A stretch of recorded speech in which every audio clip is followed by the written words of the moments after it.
Hi guys, and welcome back to my YouTube channel. I know that it's been a minute since we last caught up, and honestly life has changed a bit more, but I just thought I wanted to come on here. I think this is squiggly. Yeah, I just wanted to come on here and say hi for all the people that we're following since the beginning of the journey. This is kind of like the part of the journey that nobody films, nobody records, because obviously it's like the waiting season, the in between, and honestly like probably even the title of the video only invites a bunch of people that feel like they can relate. But yeah, basically I've graduated. You guys might have seen the video already, but I have graduated, and so I'm kind of like in that in between where you're looking for a job and you're like hoping to get a job. But the thing with looking for a job is sometimes it's scary because you don't know if you will get a job, when you will get the job, and it's kind of like a season you don't want people to see you, so you're like in hiding basically.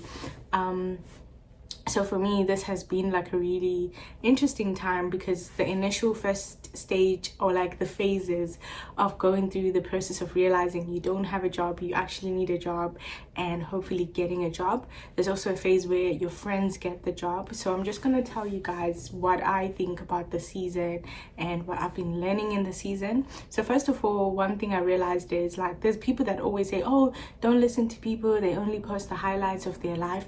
And I actually got to a place where I understood those people that post the happy side of their life, because sometimes the posture of your heart when you're waiting for a miracle is not the greatest. You don't feel like saying great things about God. You don't feel like, you know, coming on and like giving anyone advice, because at that point you probably also don't even want advice yourself. So I feel like I understand people that withdraw when things are not going well, because it's protecting themselves, but it's also protecting the world. Like sometimes we say things in anger which we don't really mean, but it's based off of the pain that we're feeling in the moment, and that could misdirect somebody else who actually needed to grow in a different direction. And when you heal, even though you do another separate video, someone might never see that other video, and you've come on stage and you've spoken in anger, because the Bible says do not speak in your anger, because your anger does not produce the righteousness of God. You know, it says do not speak in your anger, because your anger does not produce the righteousness of God. So I feel like this is something that I've been learning myself. Like, wow, like, you know, it's divine sometimes to keep quiet in seasons when you're learning, because when you're in a classroom, when you're working towards becoming a doctor, when you're working towards, you know, you don't train on real patients because they know the damage that you will cause on those people. So when God is taking you through a season of learning and everything like that, it's okay for you to not practice until you are deemed ready to practice. So for me, like the silence on my channel, it was something that I was like, oh, I don't know, I feel like I do miss coming back and talking on my page, but at the same time I didn't think I had what it took to actually stand before you and say, hey, God is good, because I was trying to work on that myself. I was trying to see the good in my situation, and I think because I was in a place where I felt like I asked for this and I'm here, like I didn't think it made sense. And so it was a very you know, tough season to start with, and I wanted to come back here when everything was fine, but well, the posture of my heart is in a very better condition than it was before. But obviously, like, things are still not where they should be, or at least where you would think someone comes and says, guys, I got a job, so I'm back, I'm talking to you guys. No, well, I'm still praying over those type of manifestations, but I think that I'm in a place where I feel happy and healthy enough to talk to you guys. So I just want to share this experience because I feel like I don't know how many other people are going through this, and normally I share once I'm out of the season, but I think in case someone else is going through that season with me, I owe it to them to kind of help them navigate this season with me. So the second stage is when you start to see, like for me, the first stage was realizing that what I had hoped and prayed for had not manifested in the timeline that I would have hoped for. And so to me, it was too much. Like I just couldn't believe that that would happen to me. When people talk about these cases of, oh, I don't understand why God let this happen. Like I had never been in a position where I felt like I couldn't understand why this would happen. I felt like every time I could explain my way back into, oh, God delayed it because of this, I always had these kind of explanations. But for the first time in my life, I didn't have an explanation for this season. I was like, I don't understand how I'm here, and I never wanted this, and I felt blindsided. I felt like if it was gonna happen, God was gonna give me a heads up, and I felt like I didn't get the heads up. So it like literally was so off-putting for me. It was stressful. I allowed the enemy in, and every negative thought came, had its field day in my mind, and everything just spiraled out of control. I felt really overpowered by the thoughts of like, he doesn't care, he's not there, he's there of course, like, but I just thought I'm not a priority on his list of like, let's grant these people. And I just felt like, why would he do that? Then I decided myself to say, let me get something, let me be occupied with something, because I can't be doing nothing. And that was one of the worst decisions, obviously, because I guess it was kind of outside of God's will, but also it was also in a state of, I felt like that was God's best for me, because he had not granted me what I had originally asked for. So I went below what I could ever even imagine, and I thought I could handle it. Then I even got even worse. Like, I even got more anxiety, more drained from the situation, until I walked away from it. So when I walked away, it was when God really showed me this whilst I was praying and crying to him about the whole situation. Like, why am I suffering in this role? Why am I doing this? And the information, the message that he's put in my heart was, you're here because that's the level of your faith. You believed that this was what I could give you, so that's why you have it now. Like, you chose to settle for this Ishmael because you didn't think Isaac was anywhere close. Like, I didn't put you in that position, and according to your perseverance is how you survive. And so I walked away from there believing that I believe God is better for me.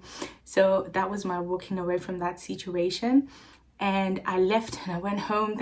And like, when I went home, I felt relieved. I felt at peace. I just felt like there was a multitude of comfort from everyone around me who kind of understood the situation I was going through, and from everything that I had said, who understood what this felt like for me. And so I just felt loved. I felt protected. I felt really, really like refreshed, And so I came back and I had a new perspective, like, I just felt stronger. I felt a little bit more like, yay, and I obviously had this hope that, okay, this month, this as quick as how many weeks in, I'm gonna get a job. That didn't happen, guys. Literally, like, I was like, why, what's going on right now? And guys, I don't even know how to break this down for you guys to understand the seasons of everything. Anyways, I am writing a book, so if you want a detailed description of the waiting and the faith posture, faith and waiting for a faith manifestation, you let me know, because I'm writing my book and I'm gonna hopefully release it as soon as this journey comes to a testimony. Hallelujah. So the next thing that kind of happened for me was realizing that I didn't know when I was getting a job. I felt like I could predict it. And that's where the problem was. I kept thinking it has to happen next week, tomorrow, this day. Like, I had deadlines for God, and I kept giving him new ones if the old ones expired, because to me that was faith. That was like, oh, I'm not giving up on trying still. I'm gonna give you another date.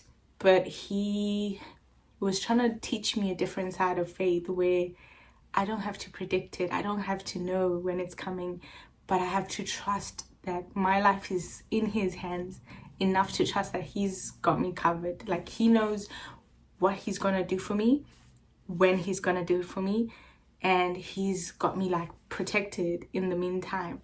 And so I had this analogy, it's in my book as well, about like how I felt as a child. And because I was a middle child, I kept thinking like, where are the photos of me when I was born? And we didn't have many of those photos. Maybe they're there, but like, I remember getting in this place of feeling like I needed to see them to prove that I was part of the family, and I couldn't see any.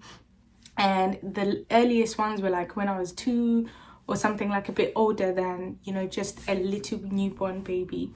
And I was concerned because I realized that, I was the second girl in my family, so there was nothing new about me. The fact that I was another kid was the good thing, but there was nothing fundamentally unique with my coming into the family. If anything, though I hate to think this, but I'm sure they were hoping for a boy. But of course I now know that they love me and everything like that. But I remember in that moment feeling like I wasn't as valuable, I wasn't as special to them, which is why they didn't capture the moment.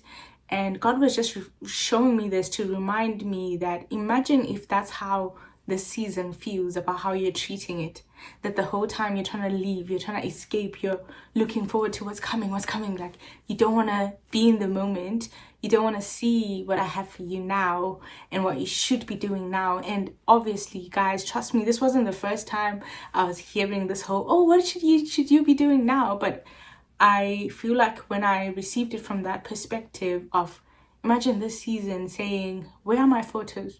What did you do when you were waiting? I felt like, wow, like that was an eye-opener for me, that I had been so caught up on what I didn't have here that I wasn't focused on what could I be doing here whilst I wait. And so that's how I started my book, been entering competitions here and there. It's just kind of make sure that I can do everything I can with the time I have. And I was watching this movie and it really touched me because it was talking about the Adullam, the cave season.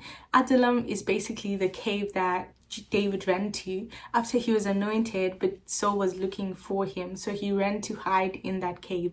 And so this movie was just emphasizing that Adullam is a place where you strip off of all that depression, anxiety, everything that's worrying you in this season, and you focus your eyes on God.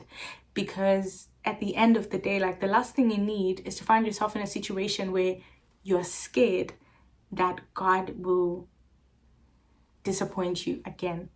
You know, the feeling of again, it's giving, because he let it happen last time, I don't think he cares if it happens again.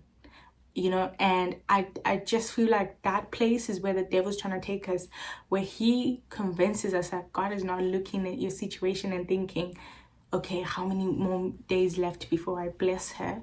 And we're thinking, oh, God's just busy with other things that are more important to him than us.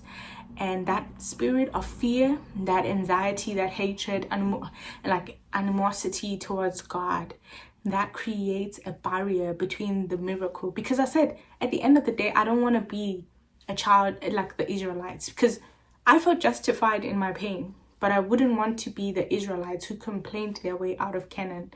So all of that suffering was for nothing at the end of the day, because they shouted, they made so much noise that God ended up saying, you don't deserve it actually. So at the end of the day, this is a test of trust. Like, do you trust him enough to dive into the deep end even when you can't see anything? And for me right now, I've found peace in doing what, you know, he's calling me to do. He's given me the energy, the grace, the ability to be doing, but more so embracing Adullam and saying, if I'm in the cave, I need all the equipment that you're trying to equip me with. I'm trying to work on this. I'm trying to grow my relationship with God. There were so many things I was comfortable with based on my circumstances that have changed now, because I don't have the same liberties I gave myself, where I was comfortable with my weaknesses because I knew how to control them.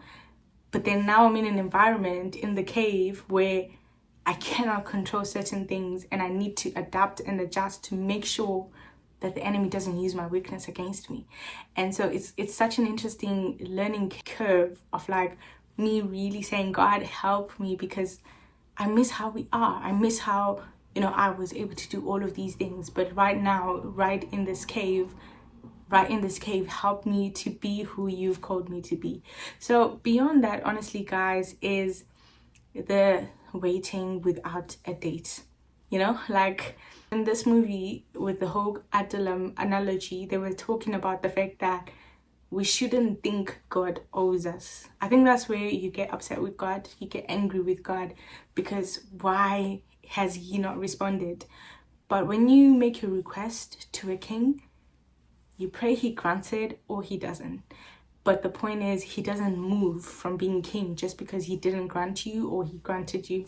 But most importantly, I think for me, has been this lesson on, can I develop my relationship with God in this season?